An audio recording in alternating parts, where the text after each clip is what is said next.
Hello bachcho, let's read the question first, and the question says sketch the graphs of the following curves on the same scale and the same axis.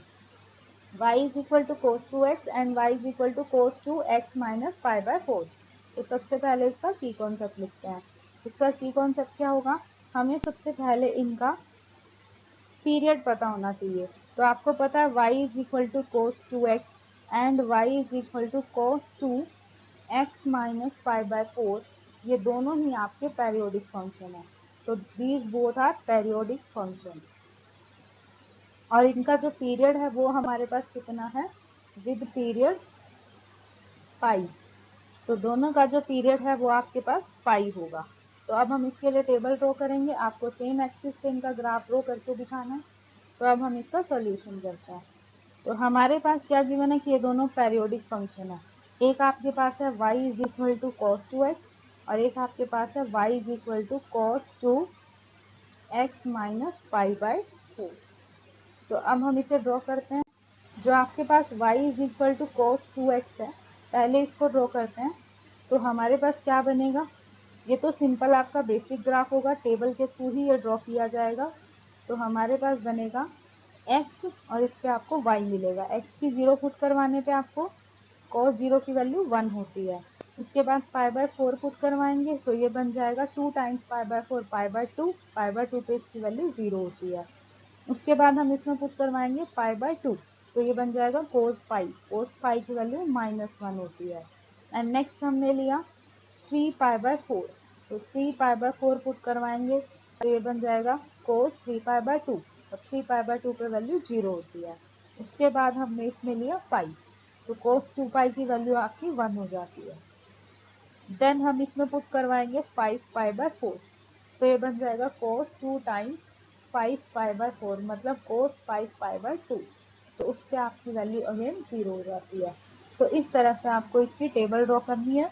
अब हम इसका graph बनाते हैं। तो इसका जो graph बनेगा, ये आपका सपोज 0 है, यहाँ सपोज आपका पाई बाय 4 रहेगा, ये आपका पाई बाय 2 होगा, देन ये 3 पाई बाय 4 होगा, उसके बाद ये आपका पाई बन जाएगा, फिर आपका 5 पाई बाय 4 होगा। तो अब हम इसका ग्राफ ड्रॉ करते हैं। सपोज ये पॉइंट आपका 1 है एंड सपोज ये -1 है। तो आपको पता है 0 पे इसकी वैल्यू 1 है, उसके बाद पाई बाय 4 पे 0 हो जाएगी, देन पाई बाय 2 पे -1 हो जाएगी, 3 पाई बाय 4 पे अगेन 0 हो जाएगी, 5 में इसकी वैल्यू अगेन 1 हो जाएगी एंड 5 पाई बाय 4 पे इसकी वैल्यू फिर से 0 हो जाएगी। मतलब ये कुछ इस तरह से आपका ग्राफ बनेगा, राइट। तो ये ग्राफ आपका बनेगा cos 2x का। अब हम दूसरे फंक्शन का नेक्स्ट जो आपका ग्राफ है y is equal to cos 2 times x minus pi by 4 का। तो ये आपका सेम वही ग्राफ है, लेकिन इसमें x जो है वो रिप्लेस हो चुका है x माइनस पाई बाय 4 से। इसका मतलब आपका x जो है वो x माइनस a से रिप्लेस हो चुका है। तो इस केस में हमें क्या करना होता है, a को ऐड करना होता है इन ईच x कोऑर्डिनेट में। तो हर एक x कोऑर्डिनेट में आपको पाई बाय 4 को ऐड करना होगा। अब हम ये देख लेते हैं कि ये जो ग्राफ है ये आपका x एक्सिस पे किन पॉइंट पे कट करेगा। तो उसके लिए हम इसकी भी एक टेबल ड्रॉ कर लेते हैं। उस टेबल से हमें पता चल जाएगा कि किन पॉइंट पे कट करेगा। तो हमने x की वैल्यू पुट करवानी है, आपको y की वैल्यू मिलेगी। जब हम इसमें 0 पुट करवाएंगे तो हमारे पास बनेगा cos 2 times 0 minus pi by 4। cos के अंदर माइनस रिजॉल्व हो जाता है, तो cos पाई बाय 2 आपका बन जाएगा 0। उसके बाद हमने इसमें लिया पाई बाय 4, तो पाई बाय 4 पे इसकी वैल्यू ऑब्वियसली 1 आएगी क्योंकि cos 0 1 होता है। उसके बाद हमने इसमें लिया पाई बाय 2, तो pi by 2 minus pi by 4 करेंगे, cos 2 टाइम्स पाई बाय 4 बनेगा, अगेन इसकी वैल्यू 0 बन जाएगी। उसके बाद हमने इसमें लिया 3 पाई बाय 4, तो 3 पाई बाय 4 पे इसकी वैल्यू बनेगी -1। देन हम इसमें लेंगे पाई, तो पाई माइनस पाई बाय 4 करेंगे, सॉल्व करेंगे, इसकी वैल्यू बनेगी 0। ये आप सॉल्व कर सकते हो वेरी इजीली।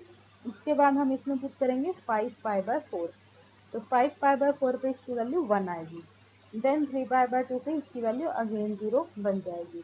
तो अब आपको ये दिख रहा है कि एक तो 0 पे, एक पाई बाय 2 पे, एक पाई पे और एक 3 पाई बाय 2 पे, इस पॉइंट्स पे इसकी वैल्यू 0 बन रही है। तो आपका ग्राफ पाई बाय 4 शिफ्ट हो जाएगा, लेकिन एक्स एक्सिस को इन पॉइंट्स पे कट करेगा। तो ये ऐसे पॉइंट्स होंगे जिन पे एक्स एक्सिस को कट करता हुआ मूव करेगा आगे। तो अब हम इनका मिक्स ग्राफ ड्रॉ करते हैं। हमें इन दोनों का एक ही ग्राफ ड्रॉ करना है, तो अब हम वो ड्रॉ करते हैं। तो अब इनका ग्राफ ड्रॉ करते हैं हम दोनों फंक्शन का एक ही पे। तो हमारे पास क्या बनेगा, सपोज आपके पास ये एक्स एक्सिस और वाई एक्सिस है, राइट। तो ये हमारे पास पॉइंट हो जाएगा 0। यहाँ पर सपोज हमने लिया π/2, यहाँ हो जाएगा पाई, नेक्स्ट हो जाएगा आपके पास 3π/2, उसके बाद हो जाएगा 2π एंड देन हो जाएगा 5π/2। अब हमने क्या देखा था कि जो आपका cos 2x का ग्राफ था वो एक तो π/4 पे इंटरसेक्ट कर रहा है एक्स एक्सिस को, और नेक्स्ट किस पे कर रहा था, पाई पे, और उससे नेक्स्ट किस पे कर रहा था, 5π/4 पे। तो यहाँ आपका कहीं 5π/4 बनेगा एंड देन आपका कर रहा था 7π/4 पे। इतनी लार्ज वैल्यू आपको लेने की नीड नहीं है। यहाँ पर सपोज आपका 1 है और ये सपोज आपका -1 है।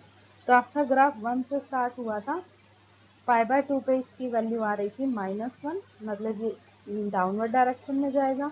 उसके बाद अगेन ये पाई पे 0 हुआ था, उसके बाद ये अगेन पॉजिटिव पे गया था एंड देन फिर 3π/2 पे इसकी वैल्यू, 3π/4 पे इसकी वैल्यू 0 थी, पाई पे इसकी वैल्यू 1 थी, तो पाई पे आपका ये 1 होगा। यहाँ पे हम इसे करेक्ट करेंगे, ये हमारा पाई पे 0 नहीं है, ये हमारा पाई पे 1 होगा। तो पाई पुट करवाने पे इसका रिजल्ट 1 आया था, राइट। तो π/4 पे हमारा 0 बना था, 3π/4 पे 0 बना था, और उसके बाद यहाँ पर आपका 0 बनेगा, पाई पे आपका 1 आएगा एंड देन 5π/4 पे 0 बनेगा, यहाँ आपका 5π/4 होगा।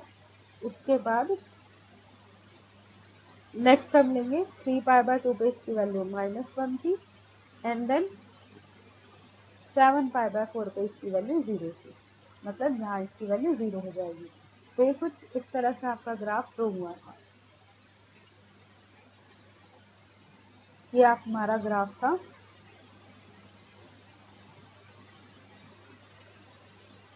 इस तरह से आप इसे ड्रॉ करेंगे, राइट। तो ये हमारा जो ग्राफ है ये बना है cos 2x का। नेक्स्ट हमने जो ड्रॉ किया था वो था cos 2x - π/4। तो ये आपका 0 पे 0 ही वैल्यू दे रहा था, और किस पे 0 थी इसकी, π/2 पे 0 थी, नेक्स्ट इसकी पाई पे 0 थी, नेक्स्ट इसकी 3π/2 पे 0 थी। तो आपका हर एक पॉइंट जो है वो π/4 शिफ्ट हो चुका है। तो शिफ्ट होने के बाद ये π/4 पे इसकी वैल्यू 1 आ गई थी, तो मतलब आपका ग्राफ कुछ इस तरह से बनेगा। देन इसकी वैल्यू नेगेटिव में गई, उसके बाद फिर से इसकी वैल्यू पॉजिटिव में आई। ये आपने हर एक पॉइंट को π/4 शिफ्ट करवा दिया, तो आपको ऐसे लगेगा कि पैरेलल की कंडीशन चल रही है। तो इस तरह से ये जो अब आपका ग्राफ बना है ये cos 2 टाइम्स x - π/4 का ग्राफ बनेगा। तो आपने क्या देखा, आपने ये देखा कि आपका जो ग्राफ है वो π/4 टाइम्स शिफ्ट हो चुका है। जैसे अगर आप इसे फर्दर प्रोड्यूस करें तो ये कुछ इस तरह से ड्रॉ होगा। तो यहाँ पर ये वाला जो पॉइंट होगा ये आपका -π/4 होगा। तो जो पॉइंट आपका -π/4 था वो अब शिफ्ट होकर 0 पे आ चुका है, 0 वाला आपका π/4 पे आ चुका है, मतलब जो पहले था हर एक पॉइंट में π/4 आपने ऐड करवा दिया, तो ये इतना डिस्टेंस शिफ्ट हो गया। इसी तरह यहाँ भी इतना डिस्टेंस π/4 जितना शिफ्ट हो जाएगा। शिफ्ट होते होते कुछ पैरेलल ग्राफ इस तरह से बन जाएगा। तो this is your final graph. I hope you understood well. Best of luck. Thank you.